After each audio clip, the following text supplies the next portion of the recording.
ولی دولہ بہادر وہاں بولے تو چھوٹے بڑے نوابانی تھے، ریاست کی ان کی اسٹیٹ تھی، فوج تھی، ان کی دیوانی تھی، ان کی کوتوالی تھی، ان کی کورٹ کچہری تھی۔ اب نوابوں کا شوق پیتے پلاتے 24 گھنٹے، شام ہوتے نکلتے، بوٹلا پورے دوستان آتے۔ تو نواب صاحب کے گھرانے کی کیا ان کی ایک عادت تھی، ایک دوشیزہ کو لے کے آتے بچی لا کے بیچ میں چھوڑ دیتے، اب پیتے، اب پی کے انہیں ہاتھ چڑھاتا، انہیں دونی پیتا، انہیں کپڑا پھاڑتا۔ وہ کیا درندگی تھی معلوم ہے لوگوں کی۔ اب وہ بچی پہ قابو پاتی، بدمعشی ہوتی۔ ایک دفعہ ایک بچی کو لے کے آئے پی لے کے، اب انہیں ادھر سے کھینچ رہا، انہیں ادھر سے کھینچ رہا، انہیں اوڑھنی کھینچ رہا، انہیں شرٹ پھاڑا۔ جو بچی بے سہارا ہو گئی، جب دیکھی کہ میری عزت بچنے کی کوئی صورت نہیں ہے، زندگی بھر کے شرابی، زندگی بھر کے زانی، پوری زندگی شراب کے نشے میں گزری، وہ بچی پہ جب قابو پائے تو بچی چیخ مار کے بولی ارے میں سیلانی ہوں، یا رسول اللہ میری مدد کیجیے، ارے میں سیلانی ہوں۔ نواب ولی الدولہ کا نشہ اتر گیا، اور جو ان کے ساتھی اور بچی پہ قابو پا گئے تھے ان کو ہٹا کے نا مار، دوستہ بولے بھائی یہ مارنے کی تو نہیں ہوتی، مارنے کی کہیں گی مار اس کا چادر اڑا کے بولے میری ماں اس گندی محفل میں تیرے آقا کا نام کیسا دیا اور تو سیدانی ہے؟ پیروں کا سر رکھ کے بولے مجھے معاف کر دے، مجھے معاف کر دے۔ بولے غریب گھر کی بچی تھی، معاف کر دے۔ گئے گھر میں آئے اور بیوی کو بولے بیگم آپ کو یہ رسول اللہ کے گھر کی شہزادی ہے، اس کو تخت شاہی پہ بٹھاؤ اور کنیزوں کی طرح سامنے بیٹھے ہو، باندیوں کی طرح سو بیٹھے۔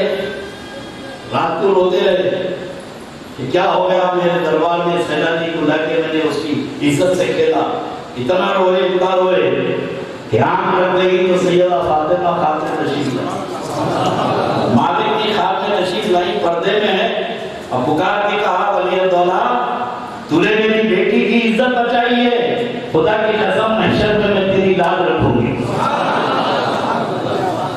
روتے ہوئے اٹھے، خواب دیکھا، روتے ہوئے اٹھے، پورے گھر کی شراب جو سینکڑوں سال سے کروڑوں روپے کا شراب خانہ تھا، ایک ایک شراب کی بوتل پھینکتے گئے، صبح سے پھینک رہے ہیں، شراب خانہ توڑ رہے ہیں۔ دوستوں نے کہا نواب صاحب اتنی قیمتی شراب اور یہ برتن یہ شیشے مت توڑیے، ہم کو دے دیجیے۔ بولے نہیں، پھوڑ دیے، پوری شراب پھوڑ دیے، حج کے لیے نکلے۔ اب حج تو پورا جہاز ہی بک کرا کے گئے۔ اب یہ جدہ میں پہنچے، وہاں کے گورنر شریف مکہ کے خواب میں میرے آقا تشریف لا کے فرمائے کہ میرا عاشق آ رہا ہے، اس کا استقبال کرو، میرا عاشق آ رہا ہے، اس کا استقبال کرو۔ ولی الدولہ جب اترے تو گاڑا گورنر ریڈ کارپیٹ بچھے ہوئے، یہ پریشانی اور سے آنے والے ہیں کیا، اس کے لیے ہو رہا ہے یہ۔ آگے کہا کہ آپ تشریف لائیے، تو شریف مکہ گورنر تھے، انہیں کہا کہ رات کو مجھے حضور نے خواب میں فرمایا کہ میرا ایک عاشق آ رہا ہے، اس کا شان نشان استقبال کرو۔ رونے لگے۔ اب دیکھیں یہ تو ہو گئی، لیکن معافی کیسے ہو گئی؟ جب میرے آقا کے دربار میں ولی الدولہ حاضری دیے اور جالیہ مبارک کے پاس کھڑے رہ کے بولے کہ یا رسول اللہ آپ کا یہ غلام آ گیا ہے، واپسی کی اجازت نہیں چاہتا، واپسی کی اجازت نہیں چاہتا۔ صلاۃ و سلام عرض کرے، سر جھکا، اتنا جھکا کہ جالیہ مبارک کے پاس سر رکھ کے پڑے رہے۔ لوگ سمجھے کہ یہ جالیہ مبارک کا ادب کر رہے ہیں، تھوڑی دیر کے بعد ایک انتقال ہو چکا۔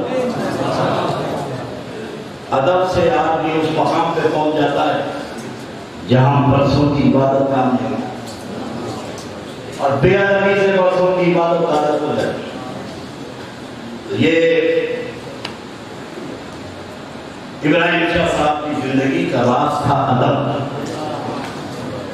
ان کی ترقی، ان کے مراتب، ان کے درجات کی بلندی کا راز ادب تھا۔ لوگ زندگی میں کیا کیا دیکھتے ہیں. اور میں نے تو دیکھا اکثر ہمارے مولانا عبدالرشید صاحب سے بھی ایک دفعہ گھوڑے میں بات ہو رہی تھی. میں نے کہا بھائی لینے والے پیر تو میں نے بہت دیکھے ہیں, دینے والا پیر میں چکھا.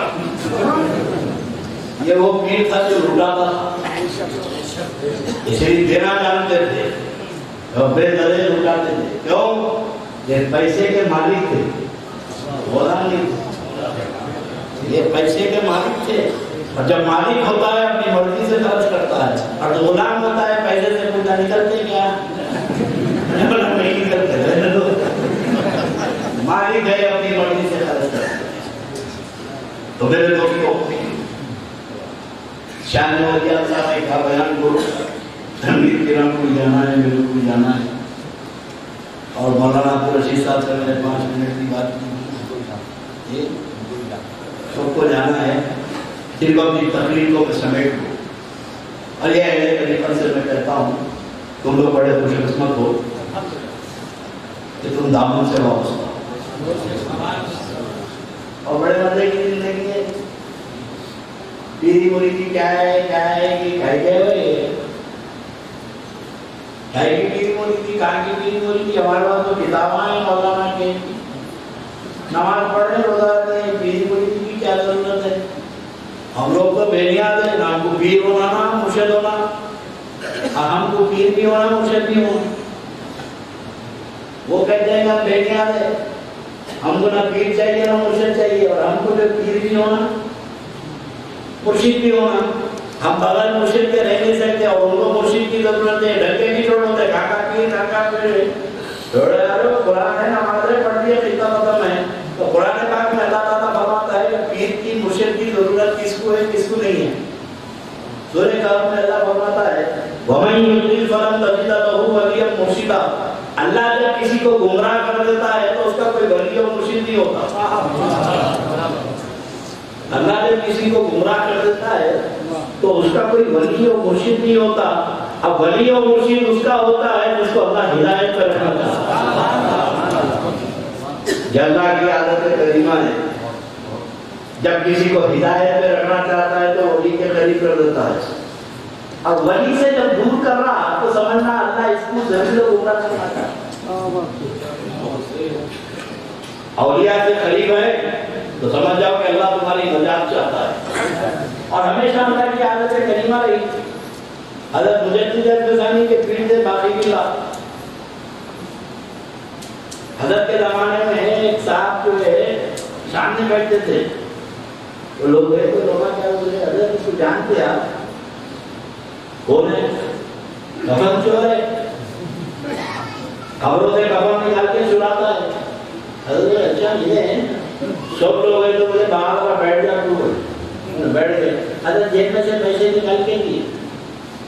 حضرت کہتے پیسے رکھ لے باہر کو بیٹھ گئے. ارے حضرت ہم خدمت کرنا آپ کی, آپ ہم دینا. بیٹے رکھ لے, ایک وعدہ کر رہے میرا کفن نہیں چھوڑے گا. وعدہ کر رہے میرا کفن نہیں چھوڑے گا. تھوڑے بڑا سب کو معلوم تو معلوم, اللہ کے ولی بھی معلوم ہو گیا. ارے بولا حضرت نے لوگوں کا بدنام کرتے ایسا میرا نہیں رکھے بیٹے پکڑا دیے پیسے. کچھ دنوں کے بعد آخر قلعہ کا انتقال ہو گیا. سب جنازے میں شریک تھے, انہیں بھی تھا. دفن کر کے سو آ گئے, نشان لگا کے نہیں آیا. آج کی دادا سب نشان لگا کیا گیا. اب رات کو شیطان بولا دھندے کچھ خبر کھول کفن نکال. اندر سے آواز آئی ارے پیسے لے لیا یار چھوڑ دو. پیسے لے لیا بھائی. شیطان بولا ارے ایڈوانس دیا نہ ہے تو ڈبل پیسے ہو رہے. چل چل چل چلو, دل و دماغ میں جنگ ہوتی رہی. شیطان والے کو آ اڑیا. چلو دھندے میں بھائی اٹے نکالے, کفن ایک اور صحیح نکالا. مٹی ہٹا کے کڑیاں ہٹا کے اندر ہاتھ ڈالا, کفن کھینچ رہے. جیسے اندر ہاتھ ڈالا حضرت ہاتھ پکڑ حضرت باقی ملا ہاتھ پکڑ لیے. یہ باقی لکھا تھا مجدد الفسانی کے پیر ہے. پکڑ لیا حضرت. اب یہ کھینچنا وہاں حضرت پکڑ لیے. اللہ کے ولی کی پکڑ ہے, چھوڑا سکتے حضرت پکڑ لیے. انہیں مٹی ہٹا کے دیکھا تو حضرت کفن میں سے چہرہ نکال کے فرمایا ارے جنتی ہو گئے جہنمی ہو گئے کام کر رہا. ارے جنتی ہو کے دوزخی ہو کے کام